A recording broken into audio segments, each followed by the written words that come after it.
Aujourd'hui, je suis particulièrement heureux de m'attaquer à un monument du vin Vega Sicilia que j'ai eu déjà l'occasion de goûter ici avec un 1947 et puis une autre cuvée qui était non millésimée, au moins en tout cas.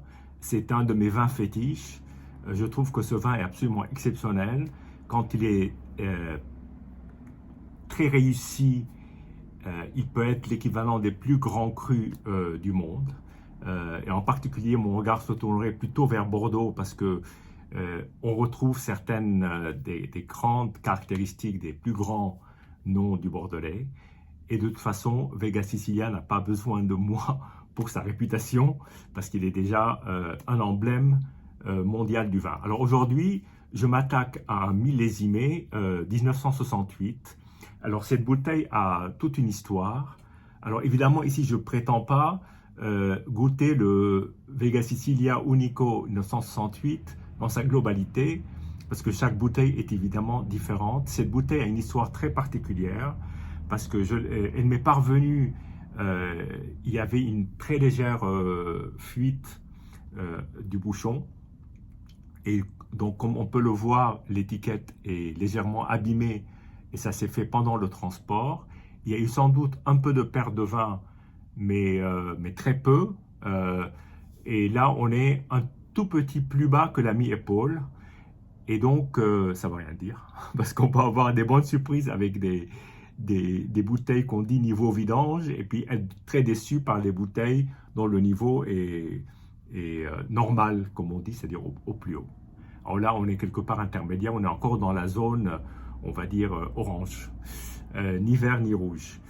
Et donc, j'ai contacté la personne qui me l'avait vendu et elle a très aimablement proposé une bouteille de remplacement.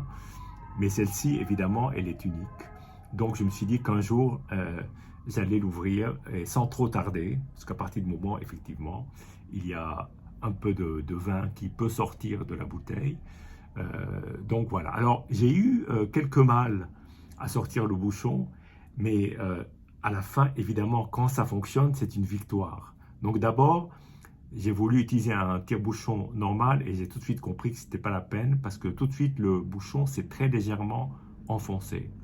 À partir de là, je me suis précipité sur mon tire-bouchon à lame et là, je l'ai fait en plusieurs étapes, c'est-à-dire que j'ai commencé à essayer de rentrer le plus doucement possible sans faire enfoncer le bouchon.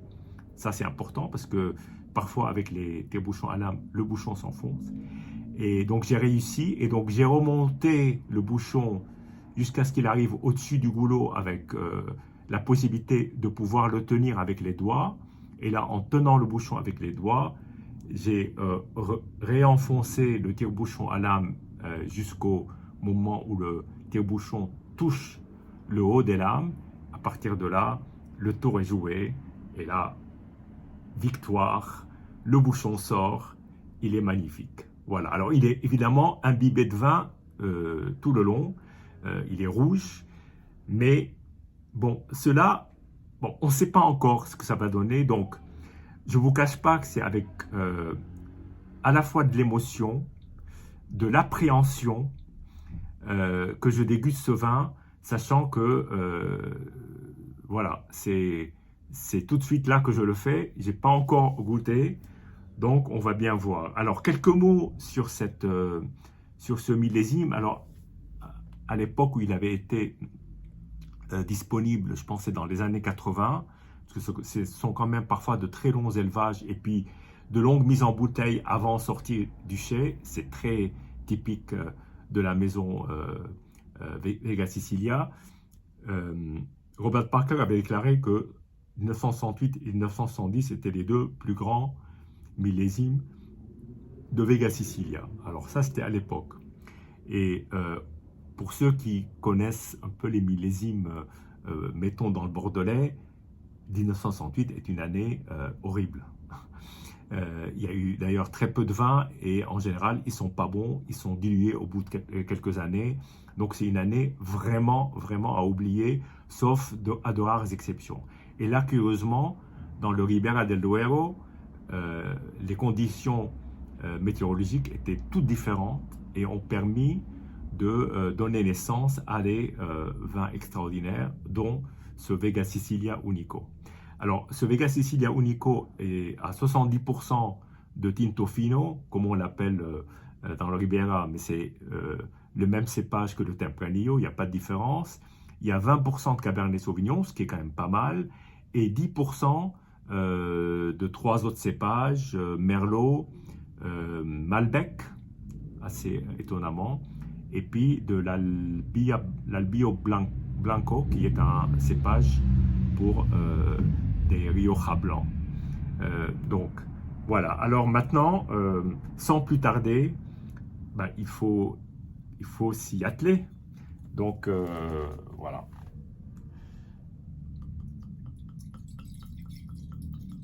Alors déjà, la couleur est extrêmement évoluée. Donc, on va voir ce que ça va donner. Et les mêmes...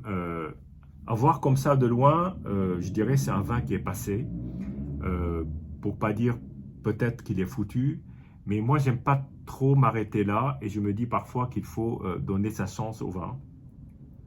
Et donc, on va voir. De toute façon, là, je le déguste à l'ouverture. Et pour des vins comme ça, moi, j'aime bien les laisser plusieurs heures s'aérer, s'oxyder. Oui, reprendre un peu d'oxygène pour faire sortir certains arômes et puis pour permettre au vin de davantage s'exprimer. Voilà. Donc, couleur très évoluée, assez orange-marron. Il y a très peu de fond rouge. Bon, voilà, je ne peux pas en dire plus. Ce n'est pas un vin d'une grande vigueur, en tout cas au niveau de la couleur. Au niveau du nez, là, on sent des choses assez contrastées. À la fois un côté, je vais dire, carrément médicamenteux, avec tout ce que cela peut éventuellement révéler de péjoratif. Et puis, un parfum assez particulier, qui fait penser plutôt à un parfum floral que du fruit. Et un côté pruneau, parfum floral, et puis un côté médicamenteux. Mais je pense qu'il faut vraiment l'aérer, et je ne sais pas comment il va évoluer dans les heures qui viennent. Maintenant, voyons voir en bouche.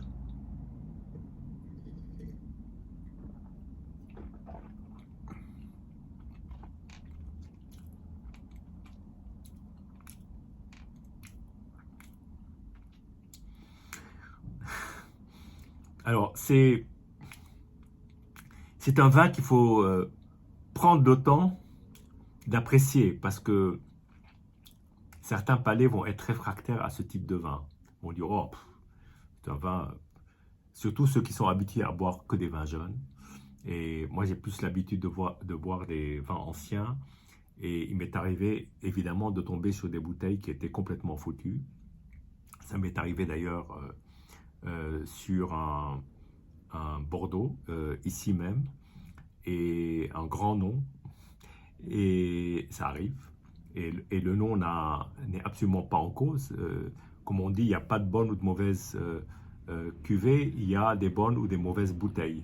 À cet âge-là, parce que là, on parle d'un vin qui a plus de 50 ans, 55 ans, donc voilà, donc c'est un vin qui a vécu. Alors, je vais le regoûter, parce que l'impression est un peu comme le nez, c'est-à-dire, il y a des choses qui sont assez étonnantes, et même carrément étonnantes, et puis de l'autre côté, il y a des choses qui sont un peu comme des freins.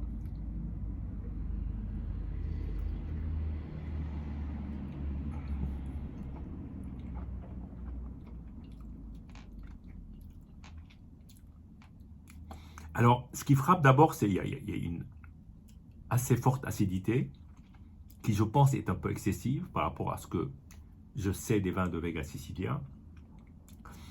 Elle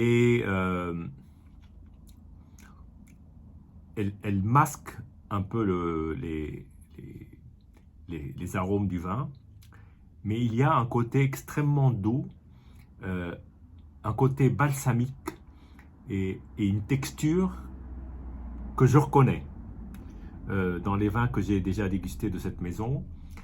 Et il y a cette espèce de mélange des deux. Et ensuite, une fois passée cette acidité et quand on essaye de se projeter, il y a quand même une matière très légèrement tabac, fumé, un peu sur le fruit quand même, mais évanescent. Ce côté médicamenteux qu'on sent toujours là, et qui je pense va peut-être s'amenuiser avec l'aération, ce côté médicamenteux n'apparaît pas du tout en bouche. Et je vous le décris tel qu'il est. Hein. Je cherche ni à l'embellir, ni à le saquer, parce que c'est quand même un vin qui force le respect. Et c'est un vin qui donne à la fois du plaisir et qui laisse une impression mitigée. Voilà.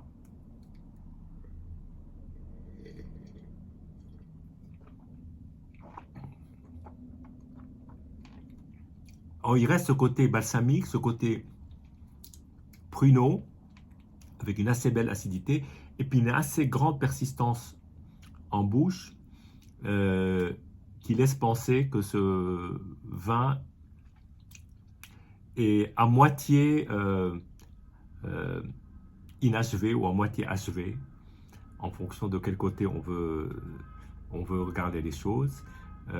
C'est sûr, ce n'est pas le plus grand Vega Sicilia que j'ai jamais bu, mais il y a certainement quelque chose qui vibre dans ce vin, en particulier dans certaines combinaisons d'arômes, en essayant de passer au travers de cette acidité qui est un peu prenante.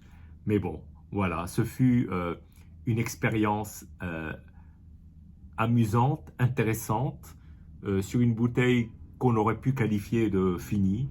Mais voilà, il faut persister et puis tenter d'essayer de sortir le mieux d'un vin comme celui-là. Voilà, santé et à bientôt.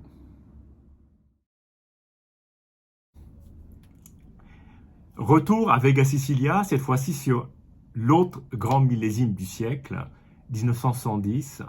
Là aussi, j'ai une mésaventure.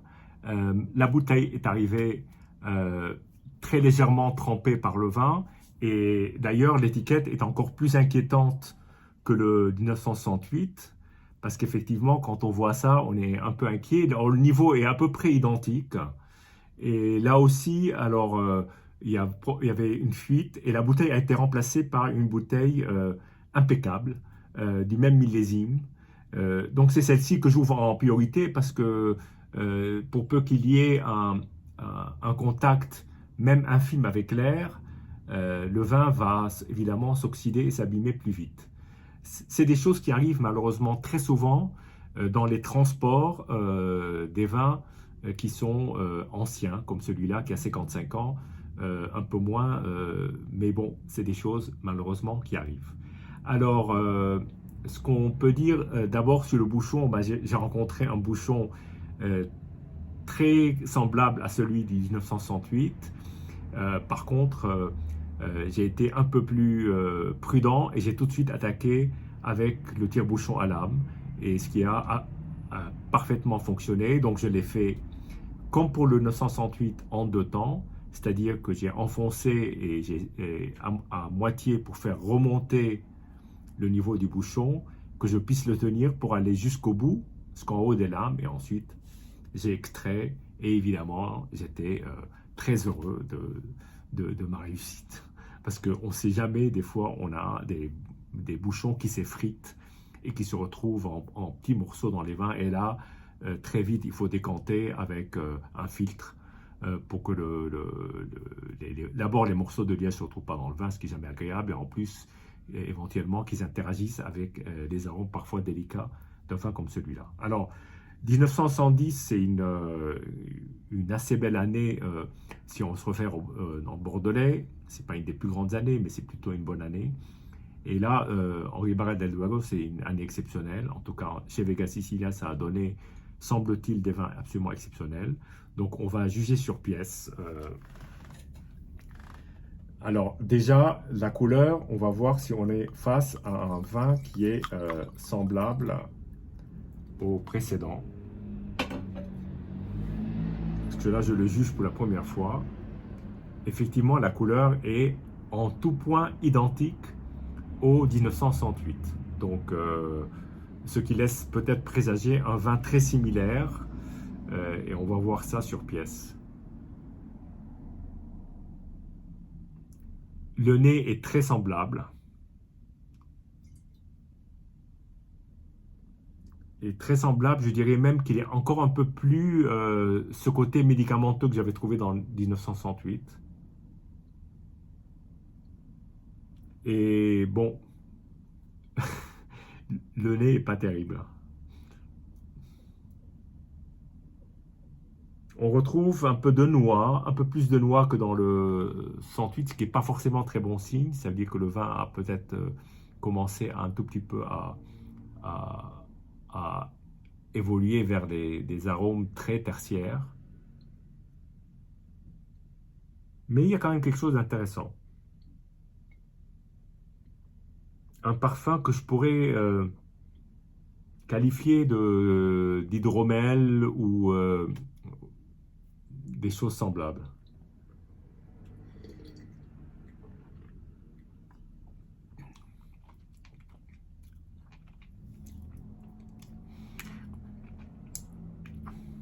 Alors là aussi, on trouve de l'acidité, mais pas de la même façon.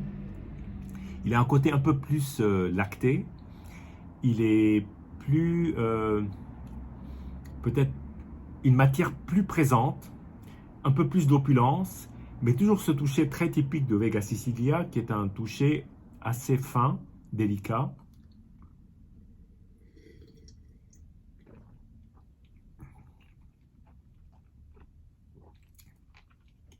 Mais évidemment, c'est un vin qui est passé, dont l'apogée est passée. Alors c'est un vin, c'est une bouteille dont l'apogée est passée, attention. Il y a sûrement des 1970, peut-être que l'autre bouteille n'a rien à voir. Là, effectivement, on a un côté alcool un peu plus prononcé. On a une acidité peut-être pas aussi prégnante, mais qui est quand même assez présente. Et puis, je pense surtout, c'est un vin qui a... alors, et je viens juste de l'ouvrir, donc je vais attendre un peu avant de le juger.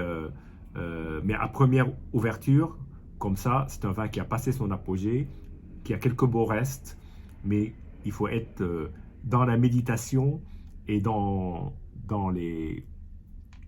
l'attention parfaite pour euh, apprécier les beaux restes, parce qu'il y a de beaux restes. Voilà. Il y a un beau toucher, il y a une belle assise, il y a une belle fin, mais évidemment tout ça est enrobé dans une acidité et un côté très évolué qui évidemment sont très différentes du vin à l'origine. En tout cas, ça reste un objet vivant, je vais le laisser s'aérer et on verra bien ce qui va se passer. Voilà, santé et puis ben, à très bientôt. J'ai décidé 24 heures après avoir dégusté les deux Vega Sicilia 1968-1970 de revenir 24 heures après, d'abord de les oublier pendant 24 heures et puis de revenir les déguster pour voir s'il y avait une quelconque évolution. Donc il y a le 1968 qui a une étiquette très légèrement tachée mais qui est plutôt pas mal. Le niveau est ce qu'il est, c'est-à-dire après dégustation. Et ensuite le 1970 qui lui a une étiquette entièrement tachée. Donc voilà, je les ai laissés ouverts en espérant, non, mais en me disant c'est intéressant de voir 24 heures après ce qui peut leur advenir. Peut-être qu'ils n'ont pas bougé, peut-être qu'ils ont encore perdu ce qui peut arriver, ou alors ils sont peut-être améliorés, mais bon, absolument aucune idée. Donc là, je vais commencer par le 1968.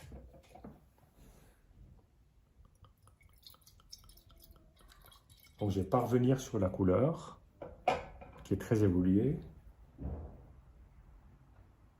Le nez est effectivement toujours aussi évolué et aussi passé, on va dire,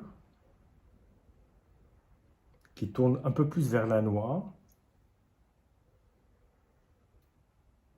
Noix, balsamique, caramel. Mais effectivement, on a du mal à retrouver le fruit.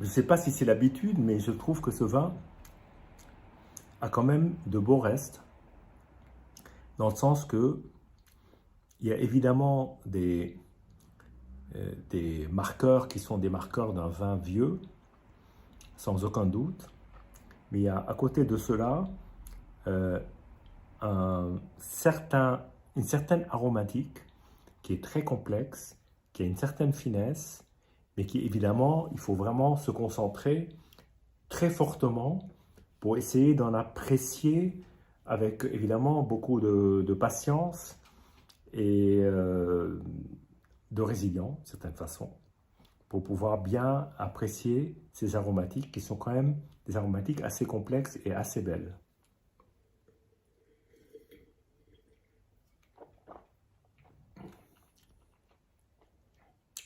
Alors l'acidité n'est pas aussi marquée qu'hier,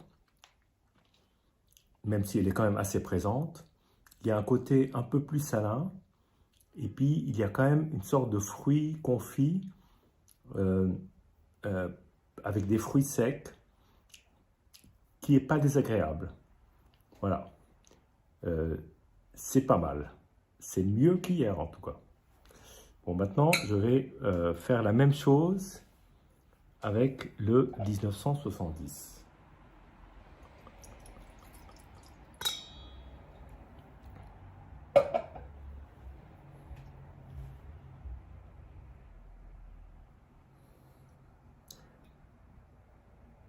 Alors au nez, on retrouve un nez que je pense avoir qualifié d'éthylique. Éthylique, éthanol, c'est pas un nez d'un vin jeune, c'est clair. C'est un vin où l'alcool se détache en tout cas au parfum, hein, se détache du breuvage. Donc en général, c'est signe d'un vin qui a à un moment donné euh, passé une certaine limite. Mais on retrouve quand même en dessous, mais il faut bien chercher, des notes de fleurs,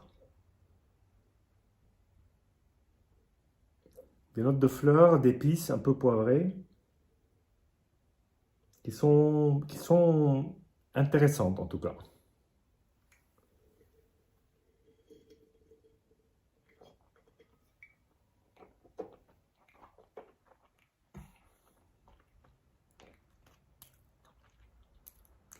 En bouche,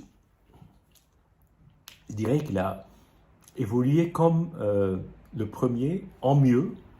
Je trouve meilleur. Je trouve même meilleur que le premier, d'une certaine façon. Il a suivi une évolution comparable, mais il s'est passé quelque chose là. Là, je sens le Vega Sicilia tel que je l'aime, mais vraiment en dessous d'espèces de cap. Mais c'est plus... les aromatiques sont plus présentes telles que je peux les imaginer. Et c'est un vin qui commence à être un peu plus intéressant en tout cas. Alors comme le 68, mais un cran au-dessus. J'ai l'impression qu'il a passé un stade. Et je me demande si avec le temps, peut-être 1 ou 2 jours de plus, il va d'une certaine façon pas s'assagir. C'est mon secret espoir. Parce que là, je ressens des choses qui sont particulièrement intéressantes et intenses.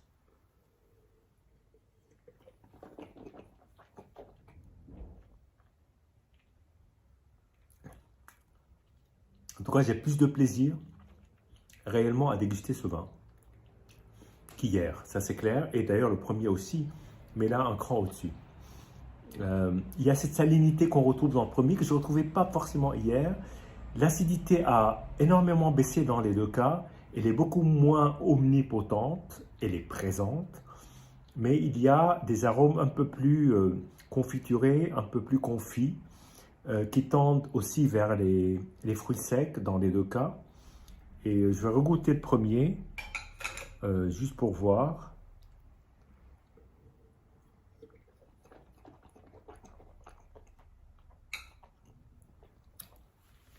Donc définitivement, le deuxième a franchi un meilleur cap, donc le 1910 que le 1968.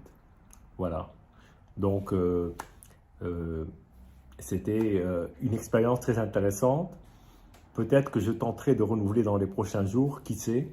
Mais en tout cas, en l'état, c'est un peu plus encourageant. Voilà. Santé et à bientôt.